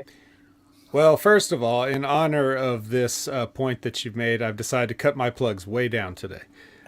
So the other thing I want to mention is, do you like the part in UFC though when a guy's getting his face punched in and they're talking about some shitty movie that's about to come out? No. Because I do. I love that. That's my favorite. But no, I don't know why they do it this way. It really doesn't. I don't know if it helps, but maybe. Just because we're hyper focused and reviewing stuff, that this stuff gets on our nerves, because it's like, we don't need to be told what's coming up because we're going to talk about it on a podcast. So just leave us alone. But the average person doesn't have to do a podcast, so they might want to be reminded. I don't know. Maybe they don't like getting yelled at. They certainly, I couldn't imagine anybody wanting to hear Excalibur breathlessly run through everything that's about to happen for the next week and a half or whatever. But maybe it's different. Tony's a numbers guy. He's probably got lots of focus groups that told him that this is the best way to do it or something. I don't know. But, I just don't like it. But I also tune it out. So Right. It doesn't really affect me that much. Okay, cool. Jeff, anything to say about the 5 minutes long promo thing that they do, where they just tell you about every match that's coming up over the next 3 weeks? I mean, I agree with you. It's too much, too fast at one time. It's impossible. It's impossible to keep track of. I don't know why they just don't divide it into 3 different segments. For here's what's coming up on Forbidden Door. Next, here's what's coming up on Dynamite. Next, here's what's coming up on Rampage. And at the end, towards the end of the show, maybe booked already for next week's Collision. I mean, I don't get it. Yep, take 30 seconds off of the Willow Nightingale match and give me an actual promo about a big match that I'm going to want to see and why I'm going to want to see it.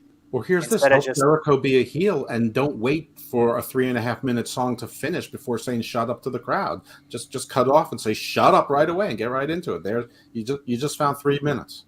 But then Chris Jericho wouldn't get to hear people singing his song. That's not okay. That's definitely in his contract.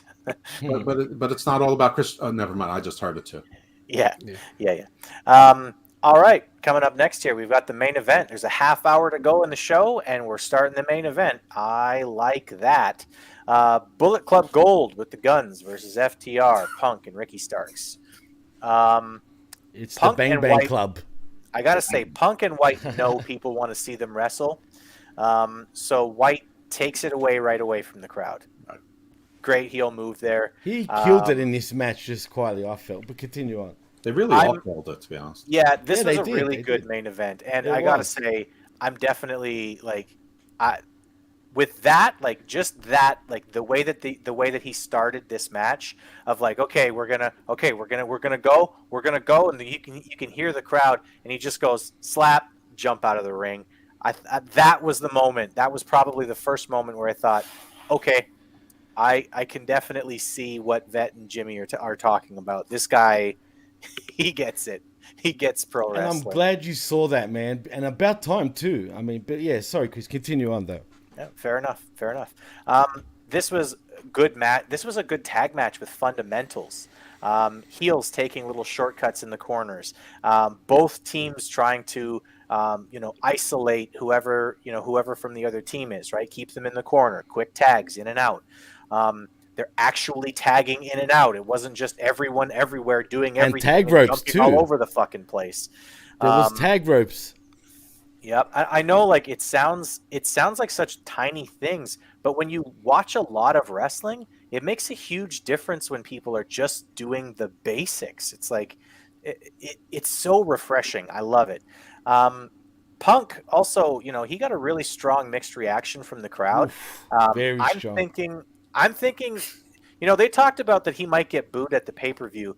I don't think he will, because I don't think enough people know who the fuck his opponent is. No offense. I know he's a big legend. Everybody in that building knows who he is. Maybe nobody They watching at home does. He's not being booed because of who his opponents is. He's getting booed because of who his real opponents are, the Elite. So no, I think. Well, I know what he was getting booed in Toronto tonight for, but I mean, like on the pay-per-view, if they had him facing Kenta, then he would have gotten booed. Like he would have gotten probably for sure. 70% 100%. negative reaction from the He crowd. would have been booed out of the building if it was against Kenta. 100%. As is, I think it'll be like a 50-50 crowd, sort of a John Cena type reaction. And listen, if you're Punk, I think you take it. That's a big reaction. It means a lot of people are feeling something about seeing you. He did take it. You could see it. He whispered into somebody's ear, and he loved it. He smiled, and he did the Hogan, and then he went straight into what time is it? Right, absolutely. Yep. He knew. He loves it. He said it. He said it in his first promo. You can call me CM Junk. You can call me Pepsi Phil. A couple of years ago, if you called him that on Twitter, you'd be blocked. I know, exactly. It's different. Just saying. I'm pretty sure if you called him that on Twitter, you'd still get blocked. Yeah, 100%. But he's working. He's working Phil now. Yeah. There was a spot that I didn't terribly like. I thought that Dax and Juice were trading strikes in the corner just a little too long. But, I mean, definitely forgivable here. The heels do a really good job separating Punk in the corner, which, hey, guess what? They're setting up for something that you never see in AEW. It's a hot tag, like a real one. And they pulled it off properly, where the face came in, fired up, and took out all the heels. And it wasn't a double hot tag where both guys were down. It was the face gets away from the heel, gets to the corner, gets his partner in after a huge heat spot. That was awesome. I also liked that the heels cheated to win.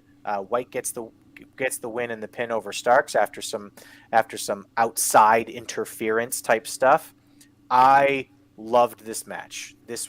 I don't see a lot of 8-man tag matches where I go, hey, I really, really like that. There was lots of really good fundamentals.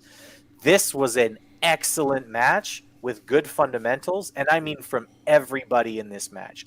The Guns were great in this, and they are too young to be as good as they are, honestly. We'll start with Jeff, since he's the one who's maybe got time constraints here. Jeff, what did you think of the main event? I agree with just about everything. Everything you said. There was a really good match. The Guns and Pretty Deadly remind me very much of each other, how they work. That's true. And how they lean into their character. They're heels that win in heelish ways, but they're not chicken shit heels exactly. They ride that. I think the Guns are better, Jeff, actually. Okay, listen, it's fair enough because they're not as cartoonish, but they're close. I Right. mean, it's so maybe they ride the line of not being as cartoonish better. I see where you're coming from, but I'm just to compare them, and they're both two young teams that sort of work the same way.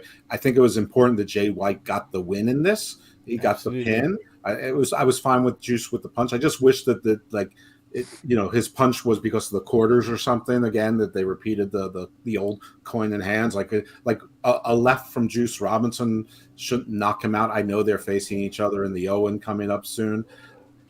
This is a little bit nitpicky, and the booking has required it. I would prefer that Ricky Starks be in the story, that he's going to be the one to meet Christian Soros's challenge of working and scratching to get to that TNT title rather than be here, because I couldn't help draw comparisons.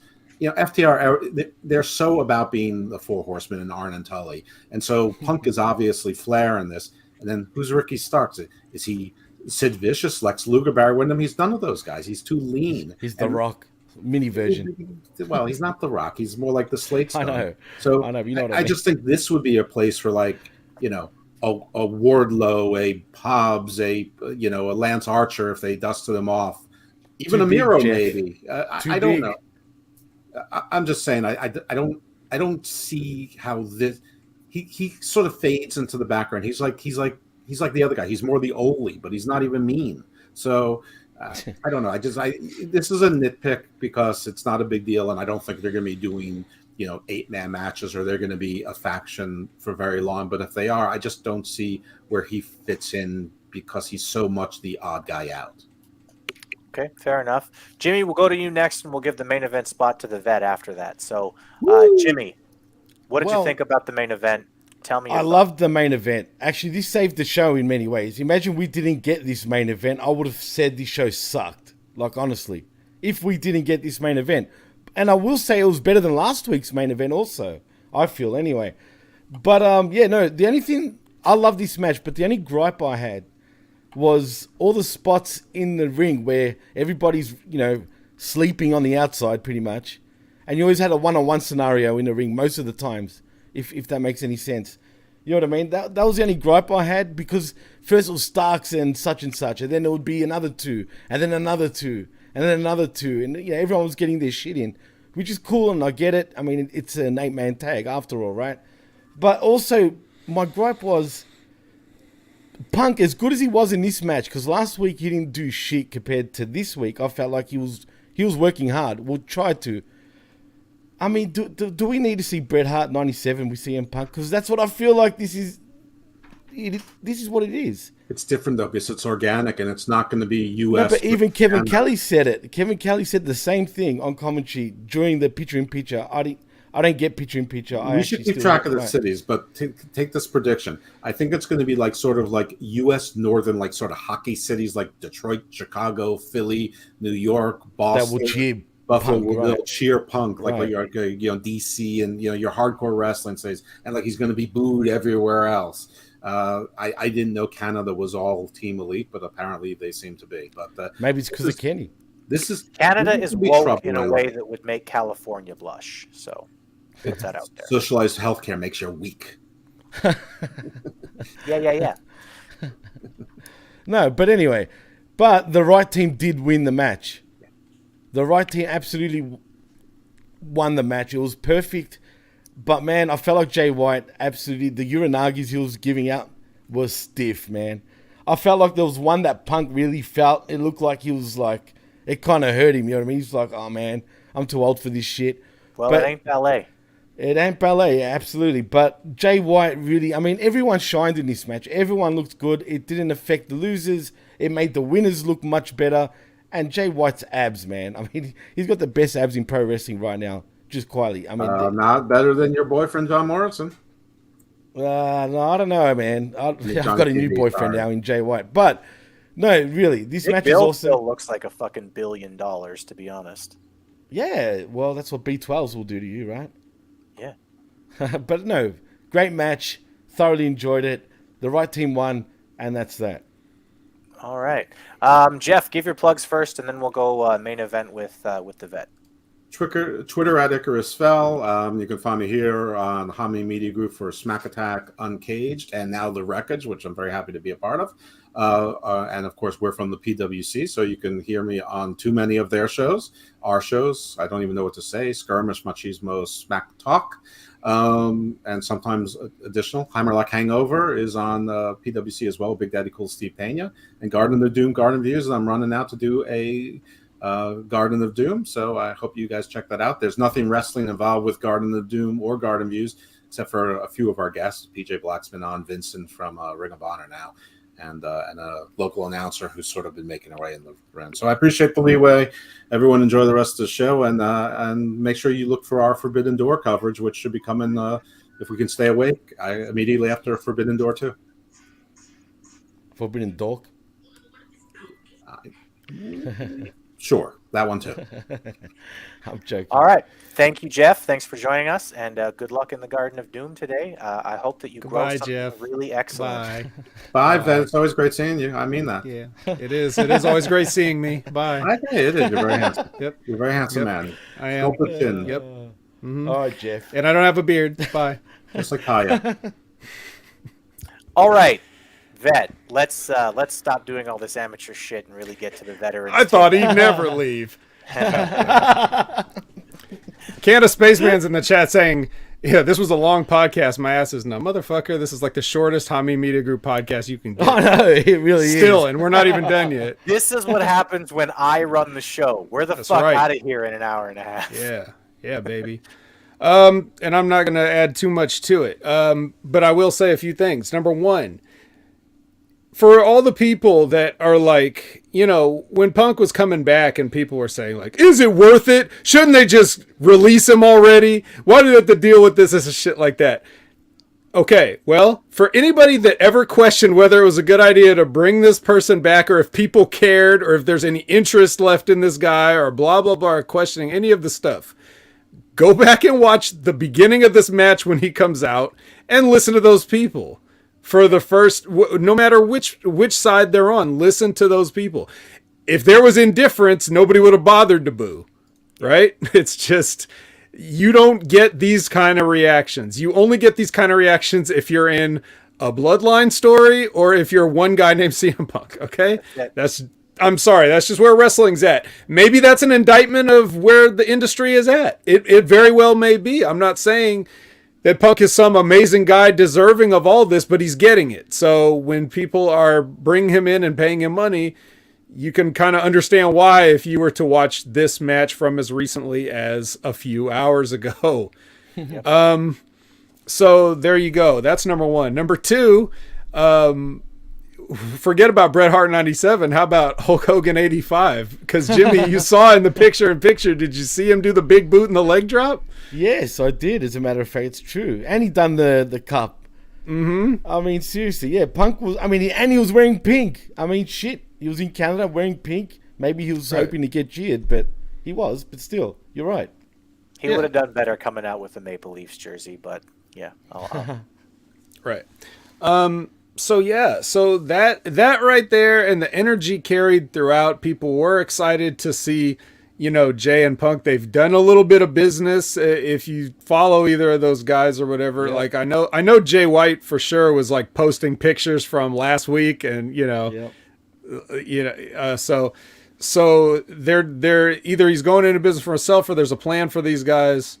So that was good. I'm down for it, Vet. I'm down for that. Come on, who wouldn't want to work with Jay White, right? Absolutely. Absolutely. Yeah. So that was all good. Here's some, I will say, some nitpicks though, because, well, not so much nitpicks. They are kind of serious, actually. It's just that these couldn't dampen the overall match enough to make a significant difference, right? But like, one of the things that Jay was trying to do, and I don't know if you guys caught this or not, but he was really trying to get the ref drawn away so that they could beat the shit out of Punk in the corner and do all kinds of illegal shit to him. The referee wasn't getting close enough to him. Paul Turner is so fucking terrible at his job. Like, if they're trying to do stuff and he's just not going for it, if you're a good feel like enough he panics. referee, if you're a good enough referee and the baby faces aren't doing what they're supposed to do, I know we love the fucking FTR and they're just tag team geniuses, but as far as like getting this part of the psychology down, shits. Okay? And if they're not good enough to draw the ref needs to draw himself. You know what I mean? Like, if these guys aren't going to step in the ring to try to draw the ref needs to just go over to them and be like, get in the ring real quick while I come over here. You know? So it's like, that's what you're supposed to do. So instead, there was like a lot of moments where like the heels are like over in the corner, like, I want to gang up on him, but the ref's looking right at me and he just refuses to look the other way. Like, you could really see them trying to you need to have Dax hanging over the rope and yelling at the ref, hey, over there, look at what they're doing. And you need to have him like screaming at the ref so that the ref is looking at him, so and that Paul the heels Turner can be cheating in the corner. Right. And Paul Turner is so fucking terrible that he would be like, huh, what are they doing? And just turn around like a fucking cartoon character. Every referee in AEW sucks. They should all be fired. Yes. Like, seriously. Every single one. But that's what they got. So apparently none of this stuff is important. And I guess in the long run for this fan base, it doesn't matter because they don't know what wrestling is anyway for the most part. Right. So it's fine. What? You know what, Vet? I gotta. You know what, Vet? I gotta call you on that because I don't think that this fan base is exactly the same fan base as Wednesday nights. I really don't. I think that they have different people watching on Saturday than they do on Wednesday. Because if I'm watching just as a fan, right? If I didn't have the skirmish that I had to perform, I would not watch Wednesdays anymore. I would watch Saturdays. That makes two of us. Because this show looks interesting and it looks different and it looks proper. We're talking about this main event being really good, and it was the highlight of the show. But that Andrade versus Brody King match was decent, and it was two guys who were focusing on body parts. Andrade was selling the shoulder, and he was focusing on the knee. They were doing very simplistic stuff, and even the commentary is talking about all of these matches like matches, and it's not Chris Jericho screaming at Sting for no apparent fucking reason over a match we're trying to watch, right? The commentary is serious. The wrestlers who are on this show seem to know what they're doing a little bit better than some of the guys on Wednesday night who just do stuff for the sake of doing stuff. And I honestly think that for this audience, you might want to take shit a little more seriously, and they ought to be taking advice like what you're saying about like get refs who are better at this, because it's those little details that are actually going to allow a show like this to grow. And I know people think that that's crazy. It's not what you need. You need stars, etc. You need the little things to be done properly, and that's how you're going to grow your audience. Well, I'm never going to tell people not to do the little things properly. But you are crazy. Nobody cares.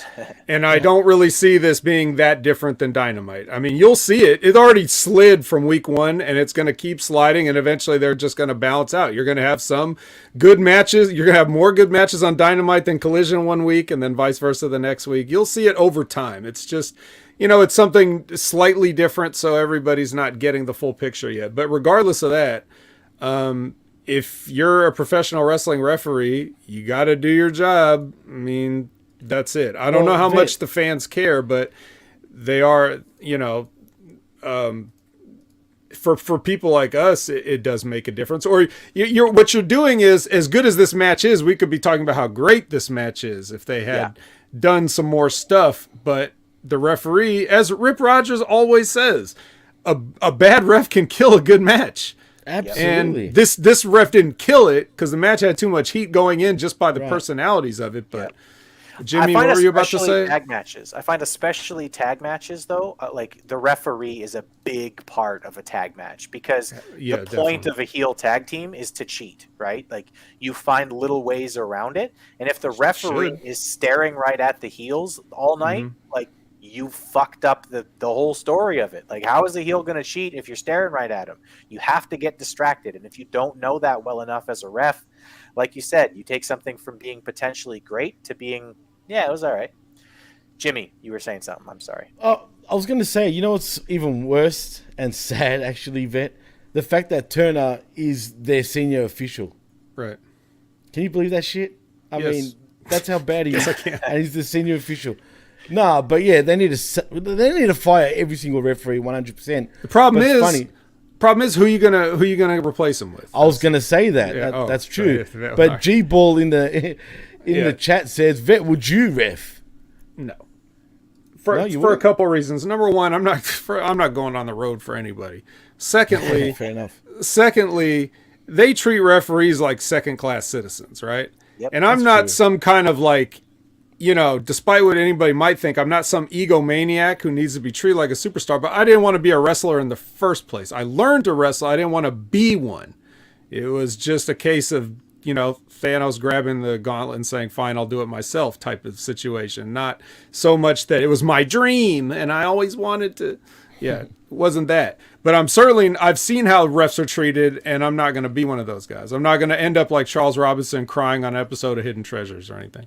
So, Oh shit! Really? yeah, but never mind. Deep cut. But the point is, referees in AEW are terrible, and if you get rid of them, they're going to replace them with worse ones. So we might as well just, whatever. Well, just someone just forward this clip to Paul Turner and let him cry into his hands, not even knowing how to get distracted, so that the heels can cheat in an 8-man. But there was another thing too that Chris was talking about, the hot tag, which was okay. But here's the problem with the hot tag. CM Punk bumped everybody on the other side of the ring once before he ever made it.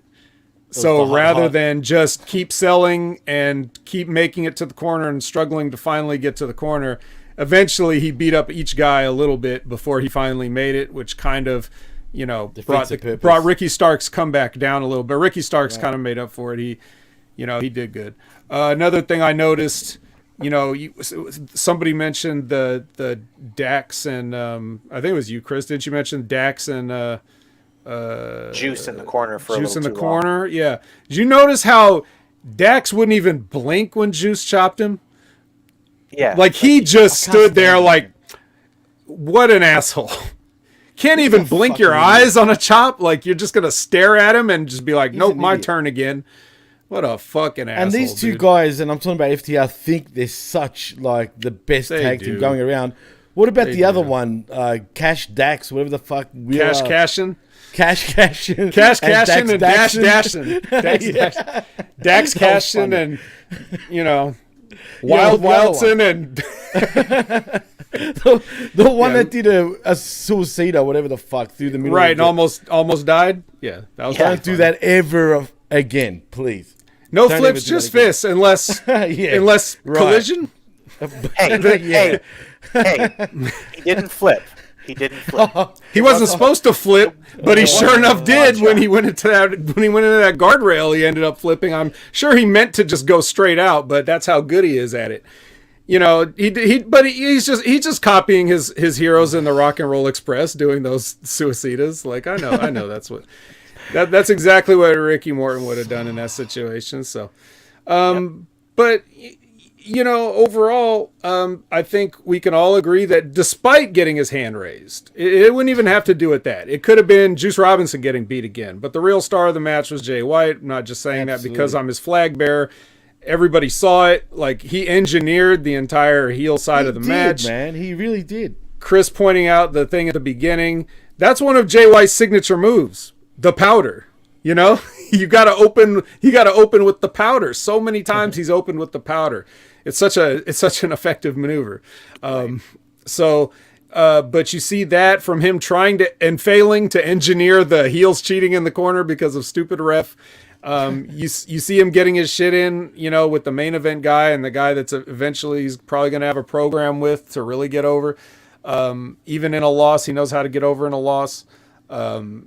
He's the star of the show, but they gave him an actual win here over Ricky Starks. Juice hit him with the left hand of God, which is another signature move, quarters or not.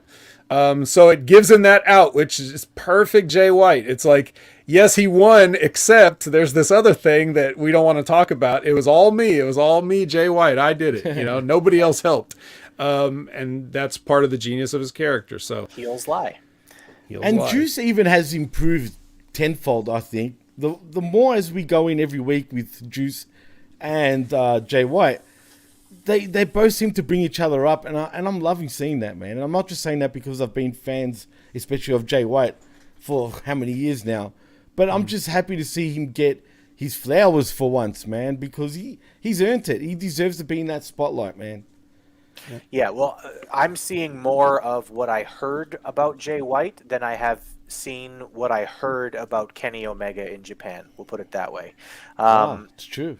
Yep, I still haven't seen Best Bout Machine Kenny Omega. He's good, but again, like, if you ask me who was the guy who really made those matches the best, it was Okada and not Kenny Omega, because I still see Okada having matches. You still need a good dance partner, though, that make me shocked at how good they are. Just stop it, Jimmy. Stop sticking up for Omega. Look, I know, man. Before, let's put it this way. Okada put Omega on the map. I've said it before. I'll just say it again here. Okada put Omega on the map before those matches. All I ever heard about Kenny Omega was, oh, that's the guy that does the Street Fighter moves. And then after that, I heard, oh, that's the guy that wrestled the doll. That, Kenny. Well, yeah. But that's what we knew him as. I was like, that's that guy? True. And now I'm hearing about him as one of the greatest wrestlers in the world, where there's only one man that could make somebody think Kenny Omega is the greatest wrestler in the world. And he's going to give Bryan Danielson a good match for the first time in how many years coming up I'm looking tonight, forward to that. That is going to be a banger. To be fair, Bryan Danielson and MJF had a really nice match. Like, I really liked their They did. They had a nice Iron Man match. Yeah, I liked their Iron Man match. But yeah, like, that's why I'm looking forward to the pay-per-view. I don't care about anything else on this card. That is what I want to watch. Like, Okada, Danielson. But Kojima. That'll probably be the first match of the evening. Keep an eye. Well, MJF said he's contractually going to get the first match so he can get the hell out. But maybe that'll be the second match. But keep your ears open for Kojima's entrance music, because it's fucking badass, regardless of what you think of him. So okay, cool. Enjoy that tonight. I'll give it a listen. All right, guys, let's get into letter grades for the show. I'll start. I'm going to give it a B-. It was still the best wrestling show that was on this week. By quite a bit, to be honest with you, too, for my tastes. They started a little weird. It did seem kind of Dynamite light, although I still liked it better than Dynamite, even if it would have stayed with with the opening couple of matches and segments. But it really picked up. There was a couple of good matches. Like I said, I liked Andrade versus King, and I really, really liked this main event. And for me, that's sort of where I'm going with it. It's a B-. It was still the best wrestling show on television this week. And as much as it didn't get me hyped for Forbidden Door, it does still... I am still very excited to be doing this review next week, because I think that so far they've kept me as a fan for this show. Like, for this particular show. For Collision, I want to see what's next.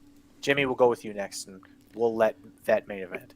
I'll say C+, only because I thought a lot of the show was a bit weird, and up until the main event saved it for me, right? Okay. And the Andrade match was good, sure, but right now I don't really care about what's going on there. But yeah, I'll say C+, but they need to be careful. I mean, next week I'm hoping we're off to the races again. We'll see what happens. But yeah, C+ for me. Man, we can finally stop talking about all of these old Japanese guys, for fuck's sakes. Anyway, Vet, your turn. Well, you know, you got a B- here, a C+ here. If there was something in between a B- and a C+, oh God, that's what I would give it. Whatever that imaginary letter is, I would give it that.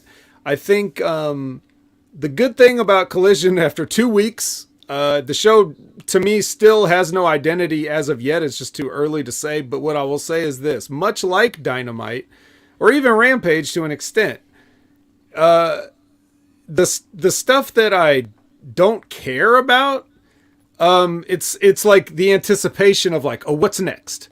Oh, a Scorpio Sky promo. Well, that's going to be over soon. What's next? You know, like, it doesn't really bother you to have to watch Brody King in the ring because Andrade's also in the ring. It's kind of like that. It's the a la carte principle, which I'm just going to keep putting out there until it becomes a thing.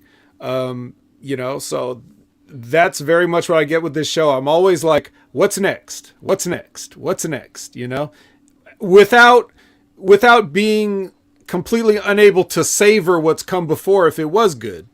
Like, I didn't just forget about something that was good. I'm thinking about it later, like, yeah, that was pretty good. But the stuff that's not that good, I can quickly move on and anticipate the next thing. And I think that's a good thing for any kind of TV show, regardless of the genre of TV show. Keeping you wanting to see the next thing that's about to happen is the ultimate goal of any program, is it not, guys? No, that for sure. seems to be the point. Absolutely. All right, so it was a pretty decent show. It was a good wrestling show. It could have been better for sure, but we all seem to like it. Go ahead, Jimmy. Well, I was going to say, before we do go, I don't know how much time you guys have, but should we do predictions for Forbidden Door before we go, or do you think we just end it here?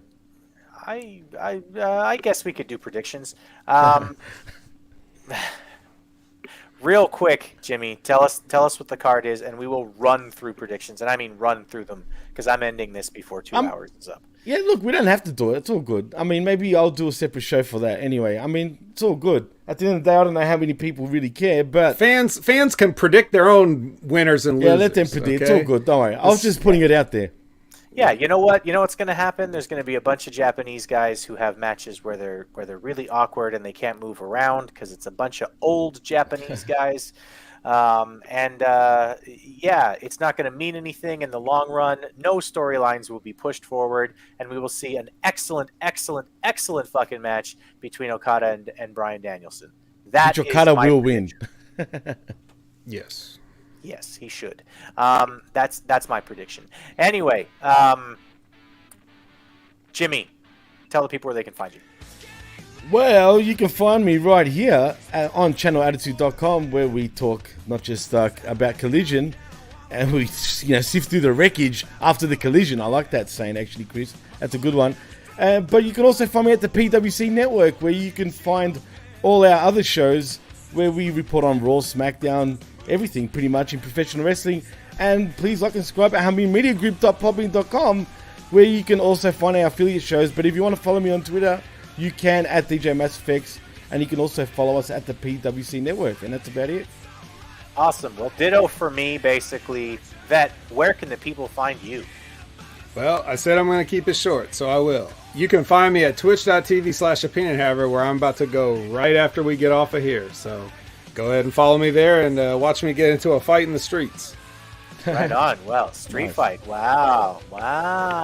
I bet you it'll be better than whatever the parking lot brawl was between Jericho and Roddy Strong, who disappeared since then, because that's what AEW does. Anyway, tune in next week. We'll be on at the same time, 10 o'clock in the morning, Central Time, for the aftermath of the collision. You can help us sift through the wreckage. Good night. Goodbye. Thanks, everybody. Ole. See you.